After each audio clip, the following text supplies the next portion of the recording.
बिहार के मधुबनी में बाबू बहरी विधानसभा इलाके में मतदान खत्म होने के बाद गांव वालों और पुलिसकर्मियों के बीच जमकर झड़प हुई, जिसके बाद कुछ लोगों ने सरकारी गाड़ियों में आग लगा दी। बताया गया कि पुलिस के एक ग्रामीण को पीटने के बाद गांव वाले नाराज हो गए और फिर उन्होंने पोलिंग बूथ को घेरकर पथराव करना शुरू कर दिया। इस बीच उनमें से कुछ लोगों ने प्रशासन की गाड़ियों में आग लगा दी। घटना की जानकारी मिलने पर वहां पहुंचे जयनगर के एएसपी ने लोगों को समझा बुझाकर हालात पर काबू पाया और साथ ही पूरे मामले की जांच के बाद दोषियों के खिलाफ कार्रवाई का भरोसा दिया।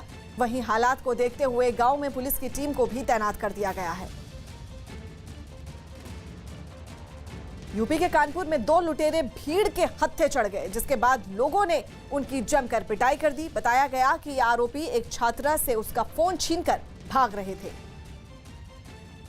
लेकिन तभी वहां मौजूद लोगों ने उनको पकड़ लिया और जमकर पीटना शुरू कर दिया। गुस्साए लोगों ने दोनों को जमीन पर गिरा दिया और जमकर पिटाई की। इस दौरान वो छोड़ देने की गुहार लगाते रहे, लेकिन लोगों ने उनकी पिटाई जारी रखी। इसी बीच किसी ने पुलिस को मामले की जानकारी दे दी, जिसके बाद पुलिस मौके पर पहुंची और तब जाकर आरोपियों को भीड़ के कब्जे से छुड़ाया जा सका।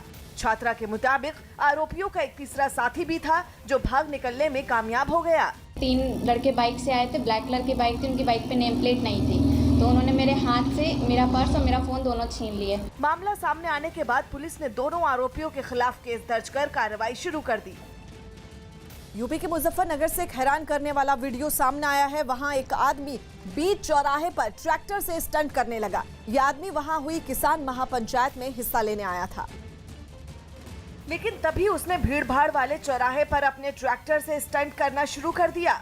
ट्रैफिक के बीच वो अपने ट्रैक्टर की ट्रॉली को एक पहिए पर उठाकर गोल गोल घुमाने लगा।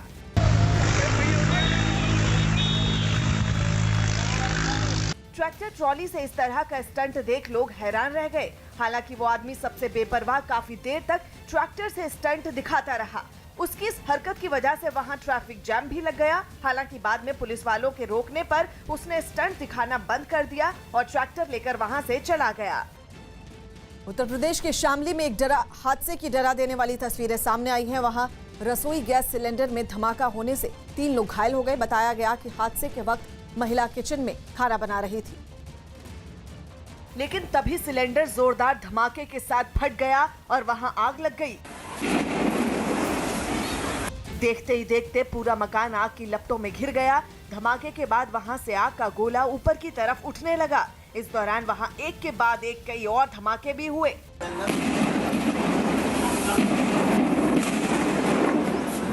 बताया गया कि घर में कुछ और सिलेंडर भी रखे थे, जो आग की चपेट में आने के बाद फटने लगे। विस्फोट इतना जबरदस्त था कि पूरा मकान तहस नहस हो गया। मकान की छत और दीवारें तक ढह गई। धमाके वाली जगह तो मलबे के ढेर में तब्दील हो गई। वो खाना बना रही थी, खाना बनाते हुए क्या मिस्टेक हुई, क्या हुआ वल्लाह आलम, वो तो अचानक सिलेंडर फट गया। धमाके बंद होने के बाद आसपास के लोग वहां पहुंचे और अपने स्तर पर आग बुझाने की कोशिश शुरू की।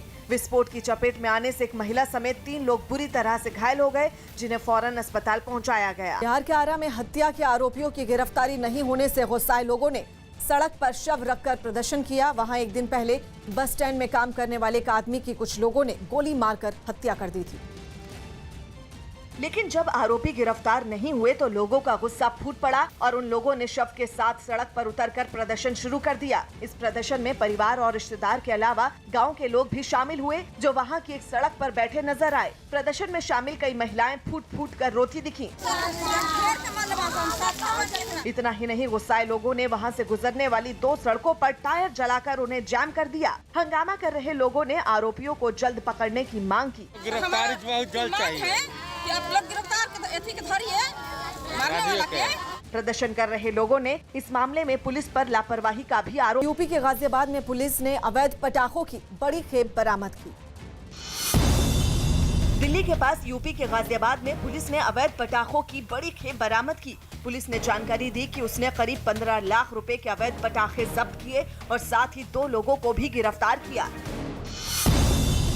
मराठा आरक्षण की मांग पर मुंबई में कुछ संगठनों ने प्रदर्शन किया। ये प्रदर्शनकारी मुख्यमंत्री उद्धव ठाकरे के घर मतोश्री के बाहर प्रदर्शन करना चाहते थे, लेकिन पुलिस ने इस बात की इजाजत नहीं दी।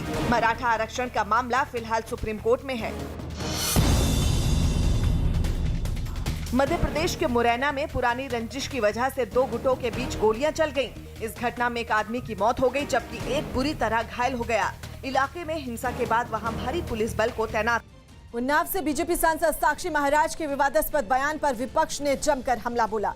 दिवाली में पटाखा जलाने पर रोक को लेकर साक्षी महाराज ने दिवाली और बकरीद को जोड़कर एक विवादास्पद बयान दिया। साक्षी महाराज के इस बयान के बाद मामले पर राजनीति भी शुरू हो गई। समाजवादी पार्टी और मुस्लिम धार्मिक संगठन ने सरकार से उन पर कार्रवाई की मांग की तो बीजेपी ने साक्षी महाराज का बचाव करते हुए कहा कि साक्षी महाराज का कहने का तरीका अलग हो सकता है, लेकिन सभी धर्मों के साथ एक जैसा रवैया अपनाया जाना चाहिए। सभी धर्मों के साथ समव्यवहार होना चाहिए, सभी धर्मावलंबियों को समान व्यवहार करना चाहिए और सभी जो धार्मिक रीति रिवाज हैं, त्यौहार हैं, वो समान तरीके से मनने चाहिए। किसी के साथ भेदभाव और पक्षपात नहीं होना चाहिए।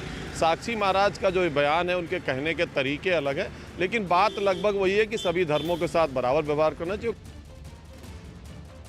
चारों तरफ एक अच्छा माहौल है कि हम दिवाली धूमधाम से मनाएंगे, लेकिन उसी बीच में भारतीय जनता पार्टी के नेता साक्षी महाराज बेवजह, जिसका कोई मतलब नहीं है, बेवजह अब मनगढ़ंत बयानबाजी कर रहे हैं। ये जो बयानबाजी है, ये समाज के लिए नफरत फैलाने वाली बयानबाजी है। ऐसे लोगों के ऊपर में सरकार को कार्रवाई करनी चाहिए और ऐसे लोगों के पोस्टर भी लगाने चाहिए जो बेवजह समाज के अंदर में नफरत फैलाने की राजनीति कर रहे हो।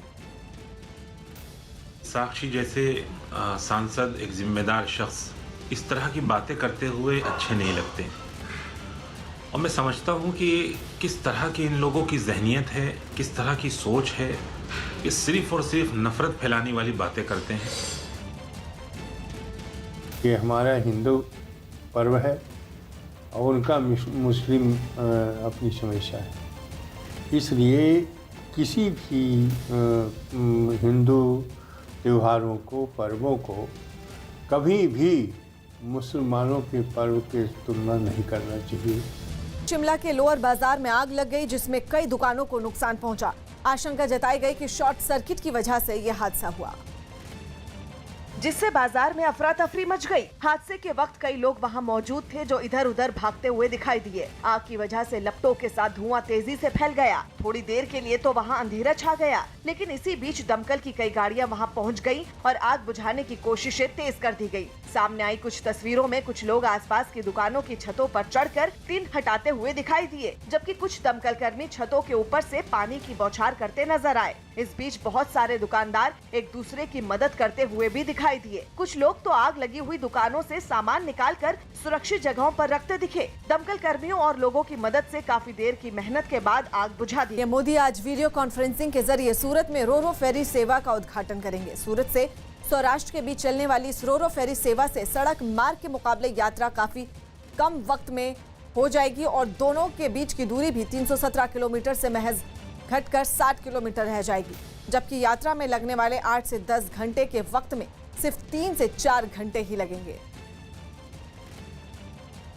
मोदी जी सौराष्ट्र और सूरत के बीच में रोपेक्स फेरी सर्विस का शुभारंभ करवाने के लिए जा रहे हैं। जब मोदी जी रोपेक्स फेरी स्टार्ट करवाएंगे, इससे सौराष्ट्र और सूरत का डिस्टेंस जो आज बाय रोड जाना है तो 317 किलोमीटर होता है, वो कम होकर केवल 60 किलोमीटर हो जाएंगे।